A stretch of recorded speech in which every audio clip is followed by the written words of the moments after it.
MRP Tamil eligibility test ரிலேட்டடாக ஒரு question previous year question பார்க்கலாம். ப்ரீவியஸ் இயர் கொஸ்டின் பார்க்குறதுனால உள்ள யூஸ் என்ன அப்படின்னு சொன்னால், நம்ம அந்த வீடியோ வாட்ச் பண்ணும்போது 1 or 2 கொஸ்டின்ஸோட ஆன்சர்ஸு நம்மளோட மைண்டுக்குள்ளே போய் ரிஜிஸ்டர் ஆகும். எல்லா கொஸ்டினும் ஞாபகம் இருக்குமா, எல்லா ஆன்சர்ஸும் இதை படிக்கும்போது ஞாபகம் இருக்குமான்னு சொல்ல முடியாது. அடுத்தது இந்த எம்சிக்யூஸில் தான் அவங்க இதே சேம் பேட்டர்னில் தான் கேட்க போகிறாங்களான்னா பேட்டர்ன் ஒன்றா இருக்கும், ஆனால் அவங்க சூஸ் பண்ணுற கொஸ்டின்ஸ் வந்து டிஃப்ரெண்ட்டாக இருக்கலாம். அந்த எந்தெந்த ஏரியாவில் இந்த கொஸ்டின்ஸ் அவங்க எடுக்கிறாங்க அப்படிங்கிறத தெரிஞ்சுக்கிறதுக்காக இந்த வீடியோ நமக்கு யூஸ் ஆகும். நீங்கள் Tamil 6th standard 7th standard அப்படின்னு சொல்லி ஒரு ஸ்டாண்டர்ட் புக்ஸ் எடுத்து படிக்கும்போது எந்தெந்த இடத்துல என்னென்ன மாதிரி கொஸ்டின்ஸ் வருது, அதை எப்படி அவங்க கேட்டிருக்காங்க அப்படிங்கிற ஒரு ஐடியா இருக்கும்போது கொஞ்சம் எளிமையாக இருக்கும் படிக்கிறதுக்கு. அதனால தான் இந்த வீடியோ. ஜஸ்ட் ஒரு கிளான்ஸ் வாட்ச் பண்ணுங்கள். நீங்கள் புக் எடுத்து படிக்கும்போது எந்த ஏரியாவில் கொஸ்டின் கேட்கட்டோமோ அங்கே கொஞ்சம் ஸ்ட்ரெஸ் பண்ணி படிங்க. மற்ற இடத்துலாம் நார்மலாக நீங்கள் படிக்கலாம். வீடியோக்குள்ளே போகலாம். ஆன்சர்ஸ் எல்லாமே இதில் டிக் ஆகிருக்கு. அதனால் ஜஸ்ட்டு ஒரு ரீட் அவுட் பண்ணுறேன். உங்களுக்கு அந்த ஒரு வாய்ஸ் ஓவரில் அப்படியே கேட்கும்போது உங்களுக்கு சில கொஸ்டின்ஸ் வந்து ஞாபகத்துக்கு வரும். அதுக்காக தான் இந்த வாய்ஸ், இல்லைனா இந்த ப்ளைனாக வாய்ஸ் ஓவர் கொடுக்காம கூட வீடியோ போட்டுருக்கலாம். ஜஸ்ட் நான் ரீட் பண்ணுறேன், நீங்கள் கொஸ்டின்ஸ் ஒரு டைம் பார்த்துக்கோங்க. ஃப்ரீ டைமில் இருக்கும்போது பாருங்கள். தேங்க்யூ. கொஸ்டின்குள்ளே போகலாம். வா என்ற வேர்ச்சொல்லின் வினைமுற்று வந்தால். வா என்ற வினைச்சொல்லின் வேர்முற்று வந்தால். ராமன் வந்தான் எவ்வகை தொடர் என அறிந்து எழுது. 2வது கொஸ்டின். ராமன் வந்தான் எவ்வகை தொடர் என அறிந்து எழுது. எழுவாய் தொடர். 3வது கொஸ்டின். ஓர் அடியுள் முதல் 3 4 சீர்களில் முதலெழுத்து அளவுத்து நிற்க 2ஆம் எழுத்து ஒன்றி வர தொடுப்பது டேஷ் எதுகை ஆகும். மேற்கதுவாய் எதுகை. ஆன்சர் டி, மேற்கதுவாய் எதுகை. இச்சொல்லின் பொருள் காண்க. நந்தலை உலகம். இச்சொருள் பொருள் காண்க. நந்தலை உலகம், அகன்ற உலகம். 5வது கொஸ்டின். பழமொழியினை நிறைவு செய்க. மரத்தை இலை காக்கும். ஆன்சர் சி, மானத்தை பணம் காக்கும். மோனை சொல்லை கண்டறி. நந்தவனம் கண் திறந்து நற்றமிழ் பூ எடுத்து பண்ணோடு பாட்டிசைத்து பார் போற்ற வந்தாயோ. இதில் நந்தவனம் நற்றமிழ் 1ஆம் எழுத்து ஒன்றி வந்துள்ளது. மோனை என்பது 1ஆம் எழுத்து ஒன்றி வருதல். ஆன்சர் பி, நந்தவனம் நற்றமிழ். 7வது கேள்வி. பொருத்தமான பொருளை தேர்வு செய்க. நெல்லிக்காய் மூட்டையை கொட்டினார் போல். ஒற்றுமையின்மை. நெல்லிக்காய் மூட்டையை கொட்டினால் போல், ஒற்றுமையின்மை. விடைக்கேற்ற வினா அமைக்க. மீனாட்சி சுந்தரனார் தல புராணங்களை பாடுவதில் சிறந்து விளங்கியவர். மீனாட்சி சுந்தரனார் தல புராணங்களை பாடுவதில் சிறந்தவர். ஆன்சர் டி, தல புராணங்களை பாடுவதில் சிறந்தவர் யார்? தல புராணங்களை பாடுவதில் சிறந்தவர் யார்? செந்தமிழ் இலக்கண குறிப்பு தருக. பண்புத்தொகை. செந்தமிழ் இலக்கண குறிப்பு தருக. பண்புத்தொகை. கேள்வி எண் 10. காவிய தரிசனம் எனும் வடமொழி நூலின் தமிழ் நூலாக அமைந்தது தண்டி அலங்காரம். கேள்வி எண் 10. காவிய தரிசனம் என்னும் வடமொழி நூலின் தமிழ் நூலாக அமைந்தது தண்டி அலங்காரம். சொற்களை ஒழுங்குபடுத்தி சொற்றொடராக்குதல். இகழ்வேந்தர் சேர்ந்து ஒழுகுவார். இகழ்வேந்தர் சேர்ந்து ஒழுகுவார். Answer B. 12வது கொஸ்டின். மரபு பிழைகளை நீக்கி எழுதுக. இல்லத்தினருகே புதிதாக கூரை போட்டனர். கூரை போட்டனர் என்பது மரபன்று. கூரை வேய்ந்தனர் என்பதே மரபு. Answer A. 13. பொருந்தா சொல்லை கண்டறிய. பொருந்தா சொல்லை கண்டறிய. செப்பலோசை, அகவலோசை, துள்ளலோசை, ஓங்கலோசை. பொருந்தாச்சொல் ஓங்கலோசை. எதிர்ச்சொல் அறிதல். ஊக்கம் சோர்வு. எதிர்ச்சொல் சோர்வு. 14வது கேள்வி. 15. பிரித்தெழுதுக. நீளுழைப்பு என்பதனை பிரித்தெழுதுக. நீள் கூட்டல் உழைப்பு. ஆன்சர் டி, நீள் கூட்டல் உழைப்பு. 16. படமாடக் கோயில் பகர்வர்க்கு ஒன்று ஈயில். நடமாடக் கோயில் நம்பர்க்கு அங்கு ஆகா. நடமாடக் கோயில் நம்பர்க்கு ஒன்று ஈயில். படமாடக் கோயில் பகவர்க்கு அது ஆமே. இப்பாடலில் பயின்று வந்துள்ள மோனை பொழிப்பு மோனை. இப்பாடலில் பயின்று வந்துள்ள மோனை பொழிப்பு மோனை. எவ்வகை வாக்கியம் என அறிய. 17வது கேள்வி. எவ்வகை வாக்கியம் என அறிய. பூக்களை பறிக்காதீர்கள் கட்டளை வாக்கியம். பூக்களை பறிக்காதீர்கள் கட்டளை வாக்கியம். 18வது கேள்வி. இமிழிசை இலக்கண குறிப்பு அறிய. வினைத்தொகை. இமிழிசை இலக்கண குறிப்பு அறிய. வினைத்தொகை. மல்லிகை சூடினாள் என்பது பொருளாகு பெயர். 19வது கேள்வி. மல்லிகை சூடினாள் என்பது விடை பொருளாகு பெயர். கேள்வி எண் 20. பயனில்லாத கலர் நிலத்திற்கு ஒப்பானவர் யார்? விடை கல்லாதவர். 21. திருக்குறள் வழியில் துன்பப்படுபவர் நாவை காக்காதவர். விடை டி, நாவை காக்காதவர். கேள்வி எண் 22. நச்சப்படாதவன் செல்வம் நடு ஊருள் நச்சுமரம் பழுத்தற்று. இக்குறளில் இடம்பெற்றுள்ள அணி யாது? ஓமை அணி. கேள்வி எண் 23. கீழ்கண்டவற்றில் ஔவையார் இயற்றிய நூல் ஞானக்குரல். கேள்வி எண் 24. கரை ஒரு இலக்கண குறிப்பு வரைக. இரண்டாம் வேற்றுமை தொகை. கரை ஒரு இலக்கண குறிப்பு வரைக. இரண்டாம் வேற்றுமை தொகை. புறநானூற்றில் சில பாடல்களை ஆங்கிலத்தில் மொழிபெயர்த்தவர் யார்? ஜி.யு. போப். புறநானூற்றில் சில பாடல்களை ஆங்கிலத்தில் மொழிபெயர்த்தவர் ஜி.யு. போப். வளவன் ஏவா வானூர்தி எனும் பாடல் வரிகள் இடம்பெற்ற நூல் புறநானூறு. புறநானூறு இந்நூலை The 400 Songs of War and Wisdom, an Anthology of Poem from Classical Tamil, The Purananuru எனும் தலைப்பில் மொழிபெயர்த்தவர் ஜார்ஜ் எல். ஹார்ட். கிறிஸ்துவின் வருகை அறிவித்த முன்னோடி அருளப்பன். தேம்பாவணியின் பாட்டுடை தலைவன் பலன். தேம்பாவணியின் பாட்டுடை தலைவன் பலன். முத்தொள்ளாயிரம் காட்டும் போர்க்கள காட்சி. முத்தொள்ளாயிரம் காட்டும் போர்க்கள சிறப்புடைய நாடு சோழ நாடு. சேரி மொழியார் செவ்விதிர் கிளர்ந்து தேர்தல் வேண்டாது குறித்தது தோன்றி புலனென மொழி புலனுடன் தோரே தொல்காப்பியரின் இவ்வடிகள் குறிப்பிடும் இலக்கியம் பள்ளு இலக்கியம். சந்து இலக்கியம் அல்லது வாயில் இலக்கியம் என்று அழைக்கப்படுவது தூது. கேள்வி எண் 33. சங்க இலக்கியங்களில் கரகாட்டம் எவ்வாறு அழைக்கப்படுகிறது? குடக்கூத்து. யோக சமாதி உகந்தவர் சித்தரே என்றவர் திருமூலர். வெட்டவெளியை கடவுளாக வழிபடுபவர் கடுவெளி சித்தர். கேள்வி எண் 36. புலமை பெருங்கடல் என அழைக்கப்பட்டவர் உ.வே. சுவாமிநாதர். கேள்வி எண் 37. காந்தியடிகள் தமிழகம் வரும்போதெல்லாம் அவரது மேடை பேச்சினை மொழிபெயர்த்தவர் திருவி கல்யாண சுந்தரனார். கேள்வி எண் 38. தமிழ் வடமொழியின் மகளன்று, அது தனி குடும்பத்திற்கு உரிய மொழி, சமஸ்கிருத கலப்பின்றி அது தனித்து இயங்கும் ஆற்றல் பெற்ற மொழி என கூறியவர் கால்டுவெல். கேள்வி எண் 39. தாதா சாஹேப் பால்கே விருது முதலில் தொடங்கப்பட்ட ஆண்டு 1969. கேள்வி எண் 40. நாடகக்கலையை மீட்டெடுப்பதே தமது குறிக்கோள் என்றவர் நா. முத்துசாமி. கேள்வி எண் 41. ஆசியாவிலேயே மிக பழமையான நூலகம் என்ற புகழுக்குடையது தஞ்சை சரஸ்வதி மகால் நூலகம். கேள்வி எண் 42. அஞ்சற்காமாலைக்கு எளிய மருந்தாக இன்றும் பயன்பட்டு வரும் செடி கீழா நெல்லி, கீழ்காய் நெல்லி, கீழ்வாய் நெல்லி. இவை மூன்றும். விடை இவை மூன்றும். 43. உப்பளத் தொழிலாளர் உவர்ப்பு வாழ்க்கையை குறிக்கும் புதினம் கரிப்பு மணிகள். உப்பளத் தொழிலாளர் உவர்ப்பு வாழ்க்கையை குறிக்கும் புதினம் கரிப்பு மணிகள். தினத்தந்தி நாளிதழில் பணியாற்றிய தமிழ் படைப்பாளர் பா. சிங்காரம். தினத்தந்தி நாளிதழில் பணியாற்றிய தமிழ் படைப்பாளர் பா. சிங்காரம். முத்துராமலிங்க தேவரை தேசியம் காத்த செம்மல் என்று பாராட்டியவர் திருவி கல்யாண சுந்தரனார். கேள்வி எண் 46. உலகின் பல்வேறு பகுதிகளில் நடக்கும் நிகழ்வுகளை படமாக காட்டுவதற்கான பெயர் செய்திப்படம். கேள்வி எண் 47. தமிழ் மொழியில் நவீன கதை இலக்கியத்தினை தொடக்கத்திலேயே செழுமைப்படுத்தியவர் புதுமைப்பித்தன். தெருக்கூத்தை தமிழ் கலையின் முக்கிய அடையாளமாக உருவாக்கியவர் நா. முத்துசாமி. கேள்வி எண் 49. காந்தியடிகள் பெற்றோரிடம் அன்பாக நடந்து கொள்ள காரணமாக அமைந்த நூல் சிரவண பிதுர்பதி. கேள்வி எண் 50. பொறுத்துக. அலெக்சாண்டர் பெயின் குறியீடுகளை மின்னாற்றலுடன் அச்சிடுதல். ஹாங் மாக்னஸ்கி கணினி மூலம் தொலைநகல் எடுக்கும் இயந்திரம். ஜான் ஷெப்பர்டு பாரன் தானியங்கி பண இயந்திரம். மைக்கேல் ஆல்ட்ரிச் இணைய வணிகம். 51. தமிழ் பதிப்புலகின் தலைமகன் என்று போற்றப்படுபவர் சி.வை.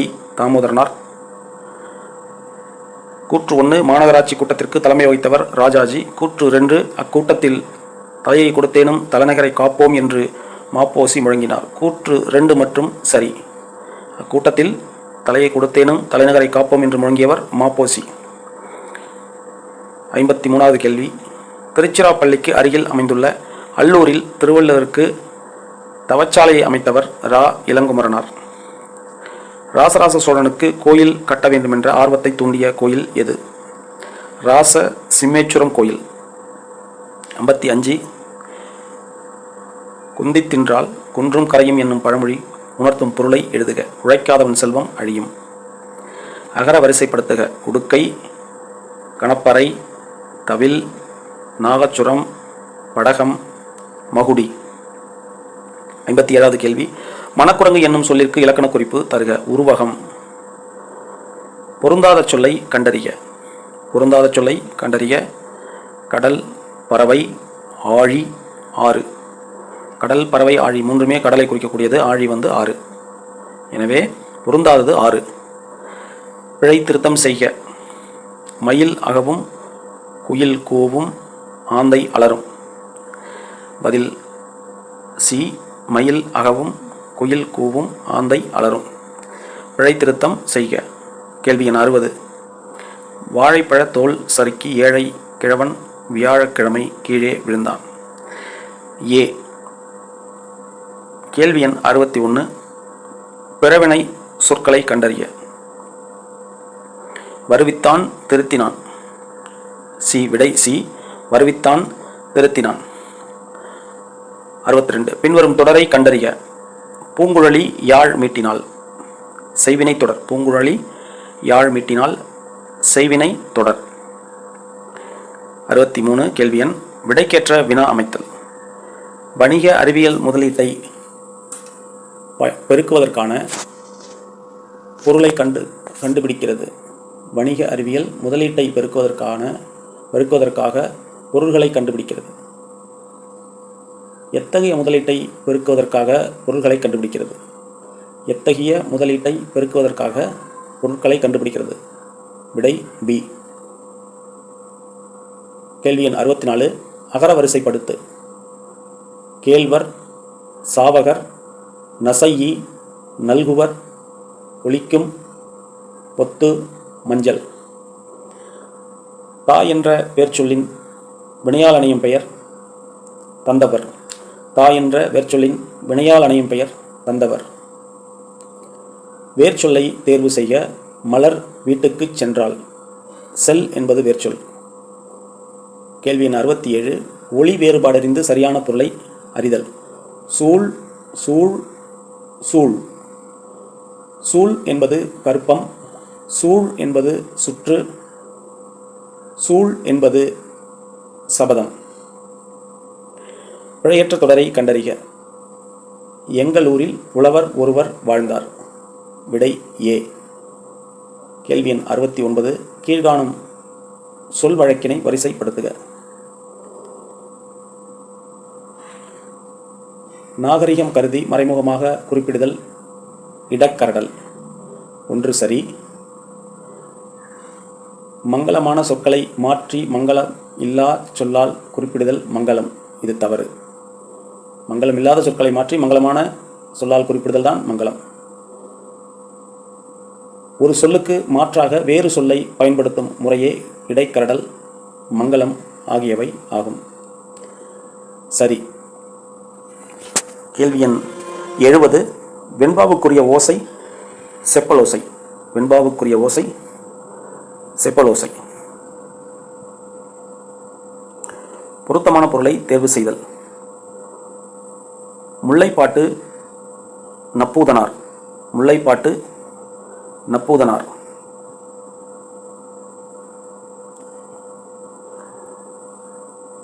காசிக்காண்டம் அதிவீர ராமபாண்டியர். காசிக்காண்டம் அதிவீர ராமபாண்டியர். சிலப்பதிகாரம் இளங்கோவடிகள். சிலப்பதிகாரம் இளங்கோவடிகள்.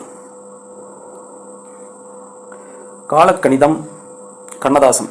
காலக்கணிதம் கண்ணதாசன். இலக்கியம் இலக்கியத்தின் ஆசிரியர். அதுதான் கேட்டிருக்காங்க இதில். கேள்வி எண் 72. அடுத்தது. ஐ எனும் ஓரெழுத்து ஒரு மொழியினை பொருளை தருக. ஐ எனும் ஓரெழுத்து ஒரு மொழியின் பொருளை தருக. ஐ என்றால் தலைவன். ஃபிக்ஷன் எனும் சொல்லின் தமிழ்ச்சொல் புனைவு. ஃபிக்ஷன் எனும் சொல்லின் தமிழ்ச்சொல் புனைவு. கத்தும் குயிலோசை சற்றே வந்து காதில் படவேணும். பாரதியார். இத்தொடரில் இடம்பெற்றுள்ள வழுவமைதியை குறிப்பிடுக. மரபு வழுவமைதி. கூவும் குயில் என்று குறிப்பிட்டிருக்க வேண்டும். பாடலின் இனிமைக்காக அதை பாரதியார் கத்தும் குயிலோசை வந்து சற்றே வந்து காதில் பட வேண்டும் என்று எழுதியுள்ளார். அதனால் இது மரபு வழு அமைதி. மணிமொழிக்கோவை அடைமொழியால் குறிப்பிடப்படும் நூல். மணிமொழி கோவை என்னும் அடைமொழியால் குறிப்பிடப்படும் நூல். நான்மணிக்கடிகை, முதுமொழி காஞ்சி, ஆசாரக்கோவை. நான்மணிக்கடிகை, முதுமொழி காஞ்சி, ஆசாரக்கோவை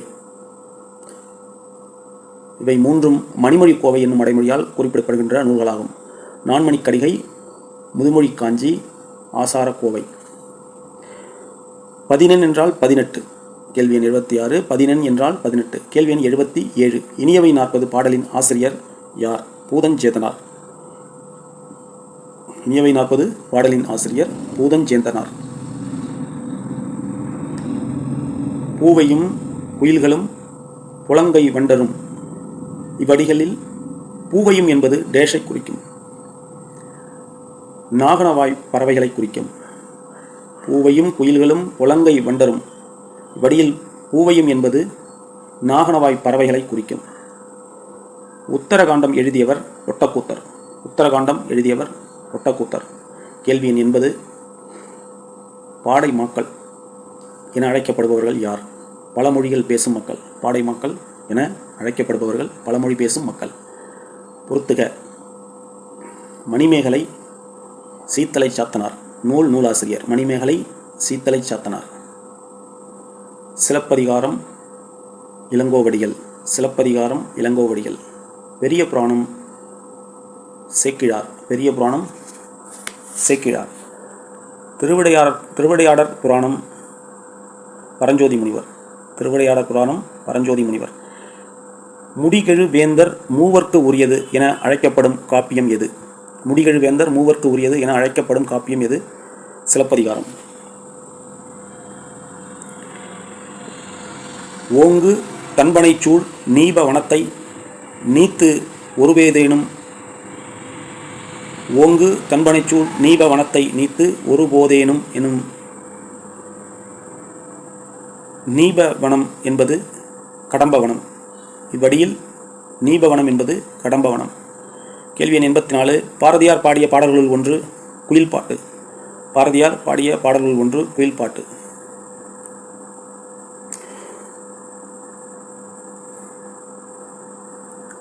கேள்வி எண் 85.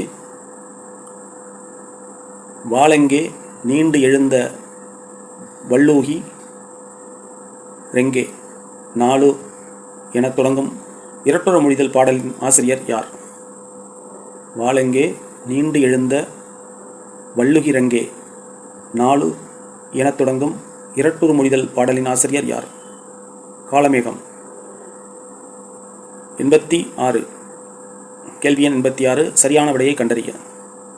மனோன்மணியத்தின் கிளைக்கதை சிவகாமியின் சபதம். சரி. நூலின் தொடக்கத்தில் கடவுள் வாழ்த்து, தமிழ்த்தாய் வாழ்த்து இடம்பெற்றுள்ளது. சரி. எளிய நடையில் வெண்பாவால் அமைந்தது. தவறு.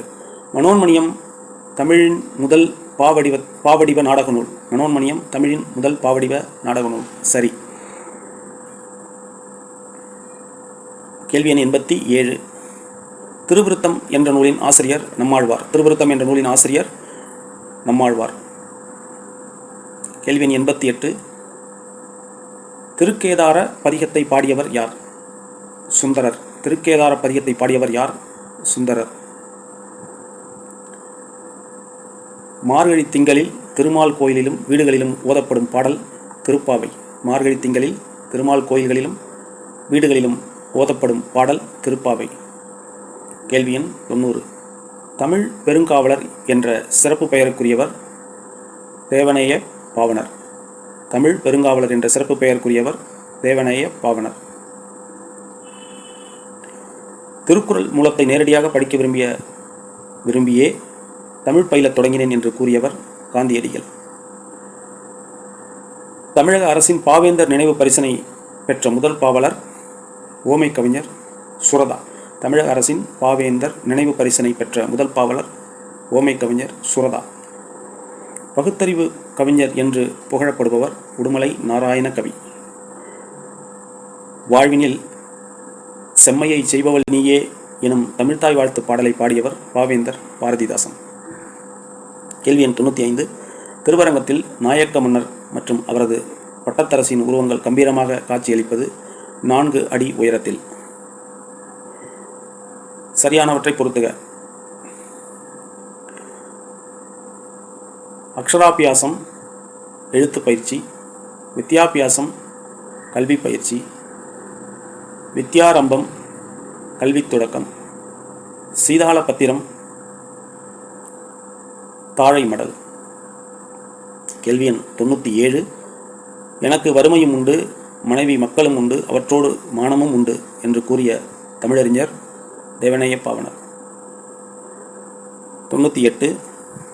படைப்பாளன் தன் கருத்துக்களை உணர்ச்சிகளோடு வெளிப்படுத்தும் வடிவம் கவிதை. படைப்பாளன் தன் கருத்துக்களை உணர்ச்சியோடு வெளிப்படுத்தும் வடிவம் கவிதை. கேள்வி எண் 99. தேர்ந்தெடுத்து எழுதுக. மக்கள் கவிஞர் என்றழைக்கப்படுபவர் வட்டுக்கோட்டை கல்யாணசுந்தரம். பகுத்தறிவு கவிராயர் என்றழைக்கப்படுபவர் உடுமலை நாராயணகவி. கேள்வி எண் 100. தவறான தொடரை தேர்ந்தெடுக்க. இந்தியாவின் முதல் பொது நூலகம் மும்பை நடுவண் நூலகம் ஆகும். தவறான தொடர். இந்தியாவின் முதல் நூலகம் மும்பை நடுவண் நூலகம். 100 கேள்வி பார்த்தாச்சு நண்பர்களே. இந்த கேள்விகள் எதுக்காக இந்த கேள்வி நம்ம ஒரு வீடியோவாக நம்ம போடுறோம், ப்ரீவியஸ் இயர் கொஸ்டின்னா ஜஸ்ட்டு ஒரு ஐடியாவுக்காக மட்டும்தான். எந்த இடத்துல கொஸ்டின்ஸ் எடுத்திருக்காங்க, தமிழ் புக்கில் எந்த மாதிரி கொஸ்டின்ஸ் எடுத்திருக்காங்க, இப்போ நூலாசிரியர் எடுத்திருக்காங்க, உங்களுக்கு எப்படி எடுத்துக்காங்க அப்படிங்கிறது தெரிஞ்சுக்கிறதுக்காக மட்டும்தான். அதனால் இதை ஜஸ்ட் ஒரு கிளான்ஸ் பாருங்கள். ஆனால் புக்கை கண்டினியூவாக நீங்கள் எடுத்து படிங்க. தமிழ் எலிஜிபிலிட்டி டெஸ்ட் ஈஸியாக ரொம்ப நார்மலாக அவங்க கேட்குறதில்ல. டிஎன்பிசி ஸ்டாண்டர்டுக்காக கேட்குறாங்க. இன்னும் சொல்ல போனால் டிஎன்பிசி ஸ்டாண்டர்டோட ஒரு படி மேலே போய் தான் கேட்குறாங்க. நேரமுள்ள நண்பர்கள் நம்ம சப்ஜெக்ட் எக்ஸாம் பேப்பர் படிச்சுட்டு இருக்கும்போது போர் அடிக்குது அல்லது ஒரு அந்த அளவுக்கு ஒரு ஃபாஸ்ட்டாக போகல, நம்ம ஒரு ஆல்டர்னேட்டாக ஒரு புக் எடுத்து படிக்கணும்னு நினச்சிங்கன்னா தமிழ் புக் எடுத்து ஒரு ஸ்டாண்டர்ட் முடிச்சு 6th ஸ்டாண்டர்ட் 7th ஸ்டாண்டர்ட்னு 1 by 1 அப்படியே பார்த்துட்டே வாங்க. நீங்கள் நார்மலாக ஒரு கிளான்ஸ் 2 கிளான்ஸ் பார்த்தீங்கனாலே நிறைய விஷயங்கள் நமக்குள்ளார போயிடும். அதனால் மனப்பாடம் செய்ய வேண்டிய பகுதியாக இருக்கிற சில விஷயங்களை நீங்கள் மனப்பாடம் பண்ணுங்கள். அதாவது நூலாசிரியர், ஒரு கவிஞரோட இயற்பெயர், இந்த மாதிரி விஷயங்கள்லாம் நம்ம மனப்பாடம் செஞ்சு தான் ஆகணும். மற்றபடி உள்ள சாதாரண கான்செப்ட்ஸ், அதாவது ஒரு ஸ்டோரி மாதிரி உள்ள விஷயங்கள், இந்த மாதிரி உள்ள விஷயங்கள்லாம் நமக்குள்ளே தானாகவே போயிடும். அதனால் நீங்கள் எப்பப்பெல்லாம் உங்களுக்கு போர் அடிக்குதோ, எப்போல்லாம் உங்களுக்கு நம்மளோட சப்ஜெக்ட் புக்கை ஃபாஸ்ட்டாக படிக்க முடியல, அந்தளவுக்கு ஒரு இதாக போகலங்கும்போது நீங்கள் தமிழ் புக்கை எடுத்து படிங்க. தமிழ் புக்கு உங்களுக்கு ஒரு நல்ல ஒரு என்ன சொல்கிறது, ஒரு ஸ்ட்ரெஸ் ரிலீவ் வர மாதிரி இருக்கும். நீங்கள் படிக்க இது உங்களுக்கு தமிழ் எலிஜிபிலிட்டிக்கு ஈஸியாக நீங்கள் அந்த 20 கொஸ்டின் அசால்ட்டாக போடுற மாதிரி உங்களுக்கு இது ஹெல்ப் பண்ணும். கண்டிப்பாக தமிழ் படிங்க, தமிழ் விட்டுறாதீங்க. நன்றி.